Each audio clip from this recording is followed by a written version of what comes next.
So very good afternoon and a warm welcome to everyone. And at the outset, before I begin, I must say it's a pleasure to be in God's own country again. And I must thank Dr. Madhu sir for the invite again.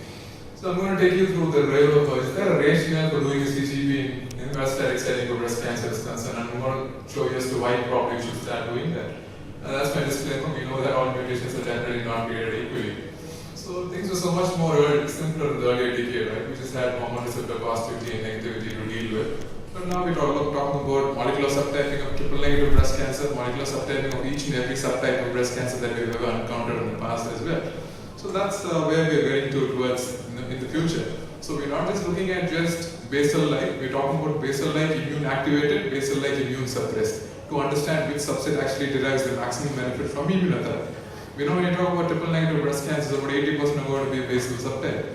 But out of those basal subtypes, you have again basal-like immune activated and immune suppressed. So that's probably the problem with oncology and pressure as we talk about. So personalized treatment, we are here in the raw personalized therapy as well. So we have been mesenchymal subtypes, the luminal subtype as well, and we were talking about even quadruple negative breast cancer with androgen receptor also being negative. So that's where we headed towards. So why are we talking about CGP here? Like I was just trying to tell you about earlier, we're not talking about just the luminal or the basal subtypes here. We're also trying to look at the alternate signaling pathways like the PI3K/KT/mTOR pathway, which is implicated in close to 40% of patients. And again, there are other novel group drugs like Protax or proteolysis targeting Chimera or Sercas, the selective estrogen receptor covalent antagonist, and Serans, which are complete estrogen receptor antagonists. These are all in the pipeline. All of them are in phase 3 trials. I'll take you through that in time permits. So I think we may not have any choice, but we might have to end up doing CGP or at least talking about it or discussing it with our patients in practice. So what do you look for from any CGP that we actually order for? So number one has got to be the sample type and again the tumor content in the sample. So it's very imperative that we understand what the sample we're sending is. Is it going to be a liquid biopsy or a ctDNA, or is it going to be from the block? And if so, what's the minimum cellular content which is required for you to perform a DNA extraction successfully? And then again look at the details, whether it's only a DNA or a DNA plus an RNA sequencing, because fusions are better picked up on RNA sequencing as opposed to just doing a DNA alone. And then again you're looking at, we are aware of tumor agnostic therapy as well. So MSI, TMB, your BRAF, RET, all of these now have tumor agnostic indications. So it's best that whenever we're doing a broad-based NGS panel, look at covering all these tumor agnostic therapies as well in practice.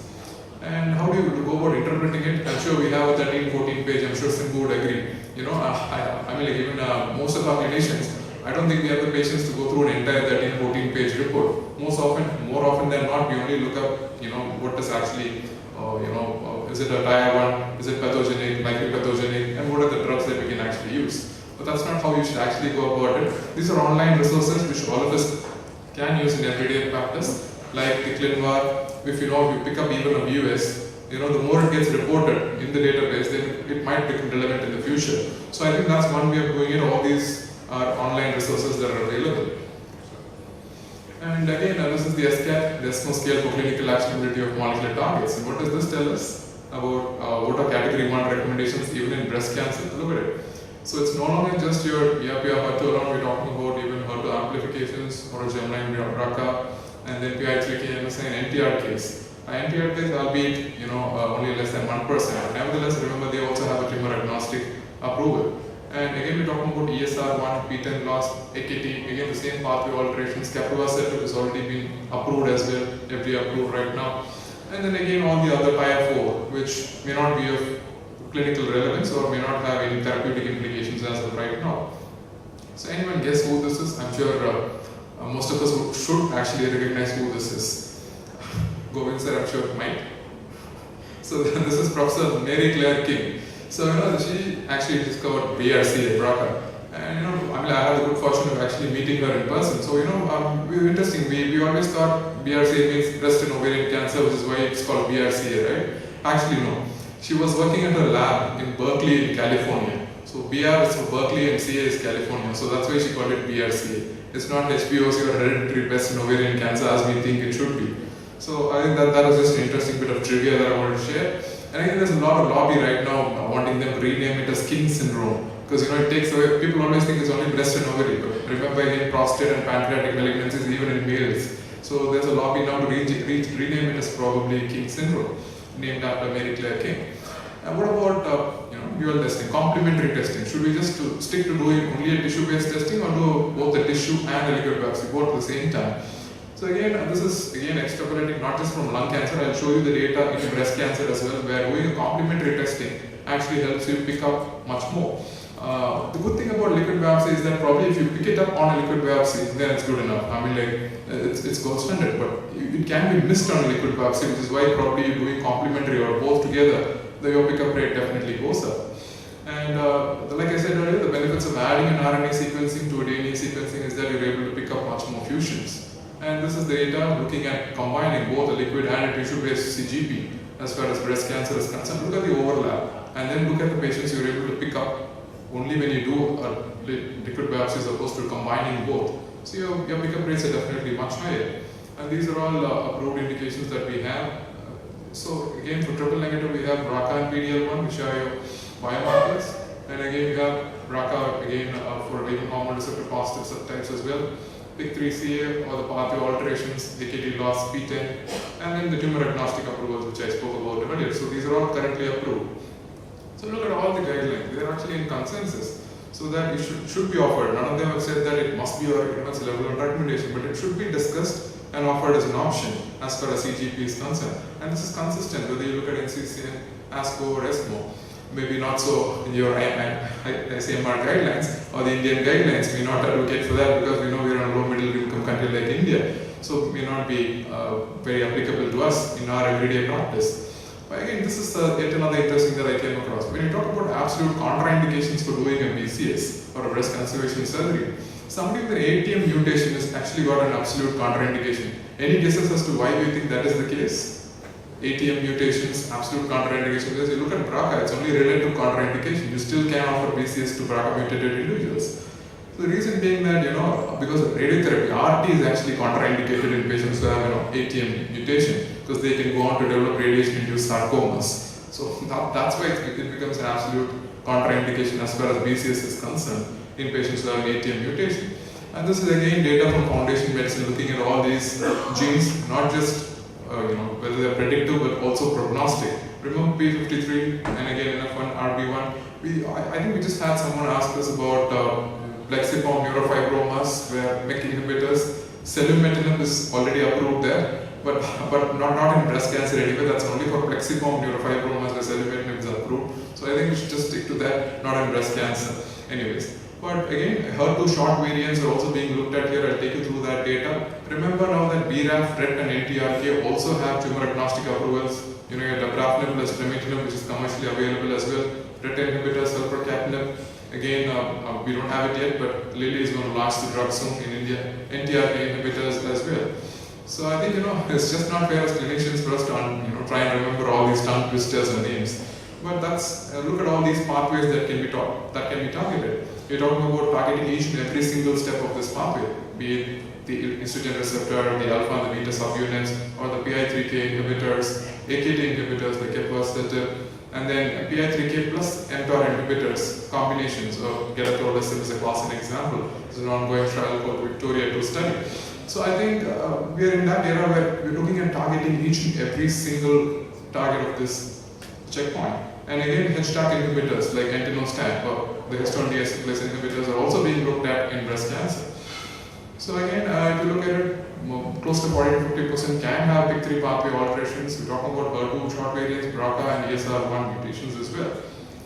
So what about hotspot mutations? What do you mean? When you check for a PIK3CA, I know the FDA approved companion diagnostic testing. It's a TheraScreen RQ-PCR looking at exons 9 and 20 and exon 7 as well. So what happens when you do an NGS and pick up something which is not in the hotspot? Will you act on it or will you not act on it? Unfortunately, we don't have the data to say that the drug works out of these hotspot mutations. So as of right now, we'll have to probably stick to doing only hotspot mutations. Even if you were to pick up on an NGS outside of the hotspot mutations, you really can't offer the drug, or maybe you can offer it in later lines of therapy only. So I think PIK3 is a very low mutation. Look at the data. I'm not going to get into the details of the study. The SOLA-1 study, alpelisib with fulvestrant, again doubling of PFS, especially in patients who have a PIK3 mutation.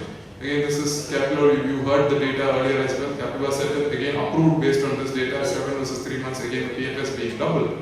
This is interesting, this is recent data as well. What about adding it in the first line setting? Why not use it with the CDK plus aromatase inhibitor or even with fulvestrant right up front? Innovolizumab, this is the INAVIO 210 study, and this was a positive trial, phase 3 data. And again, primary endpoint was met. There was an improvement in the PFS, gain double. So I think we're talking about 15 versus 7 months, pretty significant. If you have a big 3 mutation, you might as well want to do it right up front and not just hold back until later lines. And again, the toxicity profile, when you always talk about PIK3 inhibitors, hyperglycemia, mucositis, rash, all of that seems to be better with this. We're moving towards more PIK3 alpha specific inhibition rather than doing pan PIK3 inhibition. And this is again looking at HER2 variants, short HER2 variants. Neratinib is being looked at, Summit 2 data. Again, yet another data looking at combining neratinib plus fulvestrant if you pick up short variants. And again, I think we right now should actually be offering BRCA testing, irrespective. I mean, we know the ballpark figures are roughly around 5 to 10% across the board. In triple negative breast cancer in India, around 25%, 20 to 25%. Those are the ballpark figures that we're talking about. So at least while counseling, I think it's very important for them to have a genetic counseling and then talk about genetic testing to them as well. The reason why I talk about it is there a role for HRD in breast cancer as well? This is early data, again phase 2 data, looking at even HRD positivity and looking at response rates to PARP inhibitors for HRD positive patients in breast cancer. Light years again, as far as the approval is concerned, but nevertheless the response rates are pretty interesting. So this is how we stand as far as today is concerned. We know somebody with node-positive disease in the adjuvant setting, adjuvant CDK4/6 inhibitors, based on both the NATALEE study and the Monarchy, we have both those options. But I think the data for abemaciclib probably is more robust. We have longer follow-up, and we'll have to wait for longer follow-up from the NATALEE data as well, as far as even node-negative patients are concerned. And again, germline BRCA mutated, obviously looking at offering a PARP inhibitor there, and with the wild type, then probably you could put them on just ovarian function suppression as well. And they're not positive, your CDK4/6 inhibitors come in there. So what about PARP inhibitors in the metastatic setting? Well, this is the data that we have. Again, criticisms about all of this data was that they did show an improvement in PFS, but unfortunately none of these trials showed an improvement in overall survival. And the reason being that despite not allowing for a crossover, they could not show any benefit as far as the overall survival is concerned. And again, the control arm did not allow for using a platinum, and only around 25 to 30% had received a prior platinum, and we know platinum is very effective in triple negative breast cancer. So these were criticisms about the study. And then looking at combining PARP inhibitors with chemotherapy in the first line setting for metastatic breast cancer, again that also did not meet the primary endpoint of overall survival, which is not yet approved. But remember, as monotherapy, both olaparib and talazoparib are approved options. FGFR inhibitors, be it pan-FGFR inhibitors and FGFR2 and 3 inhibitors like infigratinib, lucitinib and duvetinib, if I can name a few. Again, these are not yet approved in breast cancer, but again, a lot of work is being looked at, a lot of ongoing phase 3 data also looking at FGFR inhibitors. This is the targeted agent profiling and utilization registry of the TAPUR study, which is looking at again FGFR amplifications and looking at targeting them with FGFR inhibitors.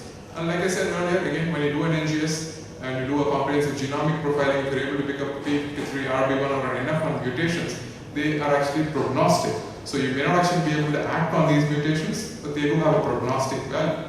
And ESR1 mutations, we know based on the PARTA study again that you could do an early switch to either your SERDs or you could do fulvestrant earlier on if you were able to pick up an ESR1 mutation. And remember, ESR1 mutations are not driver mutations. They can evolve over a period of time, so at baseline it can be around 10%, but over a period of time as they progress it can go up to 30%. So that's the theory, and again that's what's been validated as far as the hypothesis is concerned. Look at the incidence, ranges from 5% up to 40%. So it keeps evolving as we move through lines of therapy. So that's your hypothesis confirmed. And this is the data looking at the approval of electrostrin based on the Emerald study again. In patients who are an ESR1 mutation, the magnitude of benefit was higher. And camizestrant, again yet another SERD. This SERD is not yet approved, but camizestrant again is positive data. I'll show you the negative SERDs data as well. So these are the other tongue twisters, as I call it. So remember, for every positive data we have negative trials as well. Amcinestrin and giredestrant, these are all negative trials. So you have two SERDs which are positive and two negative trials. So I will leave that to as to what said, as to actually whether cells are going to be the next game changers. And imlunestrant is being looked at in the adjuvant setting and before we are part of that study as well. And then you have the latest new kids on the block, the PROTACs, the proteolysis targeting chimera, vepdegestrant, or based on the very type 2 study, which is an ongoing phase 3 trial, and complete estrogen receptor antagonist and selective estrogen receptor covalent antagonist. So I know that's probably most of our reactions when we go through all the list of all these drugs and these names as well. So what about using liquid biopsy or CGP again to monitor ctDNA fractions as we move along? So you look at the VAF or the percentage of VAF. Like for example in lung cancer, again we have data from RGCI, Dr. Ullas, I'm sure you'll be hearing from him tomorrow as well. So again they've looked at, even in lung cancer they've looked at the VAF or the ctDNA of the driver mutation, and they've looked at it during the course of therapy. So could that be used for monitoring patients? This is the data again, even the adjuvant setting case study, not just only for patients who have residual disease, for all comers as well, based on the Chinese data, the 6UCC01 data. So 1 year of oral low dose metronamic capecitabine for all comers. But remember, if you're using a low dose, it's better to go with the Chinese data. So there's no point in doing the intermediate dose with the French study, which is negative, the GChem study. And again, ctDNA, we are again, as far as using it for treatment, modification or escalation and de-escalation is concerned, we are not yet there yet. So this is based again from the NETERA test, which looks at ctDNA in patients. And patients who are ctDNA positive were put on capecitabine, and again did show benefit as far as patients who are ctDNA positive even at the end of adjuvant therapy. So this is again looking at, this is the plasma match trial, looking at again precision medicine and personalized treatment, looking on what particular mutation, whether it's an ESR1, HER2, AKT, or an activating AKT-B10 mutation, and looking at matching the molecular drugs accordingly. And again, based on ctDNA positivity or negativity, escalation and de-escalation, again that's there as well. So definitely one size doesn't fit all, gotta keep trying. And big 3 mutations, like I said earlier, you could use that. You could look at monitoring them by doing a ctDNA levels. And tumor agnostic therapies, not going to get into the details of that, but I'm going to just leave you with that, MSI, TMB, and genomic alterations. And the one thing that probably when we talk about co-mutations, that's very important. Like for example, we've heard somebody with a KRAS mutation, if they have an STK11 or a KEAP1 co-mutation, they don't seem to respond as well to immune checkpoint inhibitors. The reason being behind that is that the STING pathway gets activated. So that's the reason they don't seem to benefit, and the rationale being that you could look at a combination of IO plus IO or Nivo plus IP in those patients as well. So again, DMMR, again tumor agnostic approval, MSI high, and we've already approved TMB as well. Again, the cutoffs for TMB before I conclude. If you're doing it on tissue, we know the cutoff for TMB is more than 10 mutations per megabase. But what if you're doing it on liquid biopsy? What is the cutoff? On foundation medicine, it's more than 28 mutations per megabase, and Garden 360 is more than 30. So remember the cutoff on liquid biopsy is higher for a TMB as opposed to doing it on your tissue. So that's again the host of all the tumor agnostic approvals that we have today, and this is how we are as of today is concerned. We start off with endocrine therapy plus CDK4/6 inhibitors, and again you're looking at adding a big 3 inhibitor as well. The Navio 210 study which I just showed you earlier, inavolisib as well. You could look at adding that in the first line setting, and then your second line choice will be obviously based on whether you have a big 3 mutation or a ESR1 mutation or any of the other AKT mutation or P10 loss as well. So remember, this is as far as hormone receptor positive metastatic breast cancer is concerned. So I'm going to conclude by saying that CGP is here to stay whether we like it or not. I think we've got to look at offering it as an option, or at least discussing it with our patients in practice. Not that they have to get it done, but at least it should be discussed with them as an option. I'm going to leave you with that and say thank you all for your patient listening. Thank you. Thanks for the excellent talk. I want to ask you whether this CGP testing, to begin with, whether it will you advise in the first line of the metastatic disease or second or further lines where more mutations are prone to happen? So again, ideally, the thing is you need to do it at baseline itself for you to understand whether it's the mutations are driver mutation, whether it's been there at baseline or has it evolved after first line. So absolutely, I think if your patient can afford to get it done at second line, I would definitely want to get it done right up front itself in the metastatic setting. Any questions from the audience?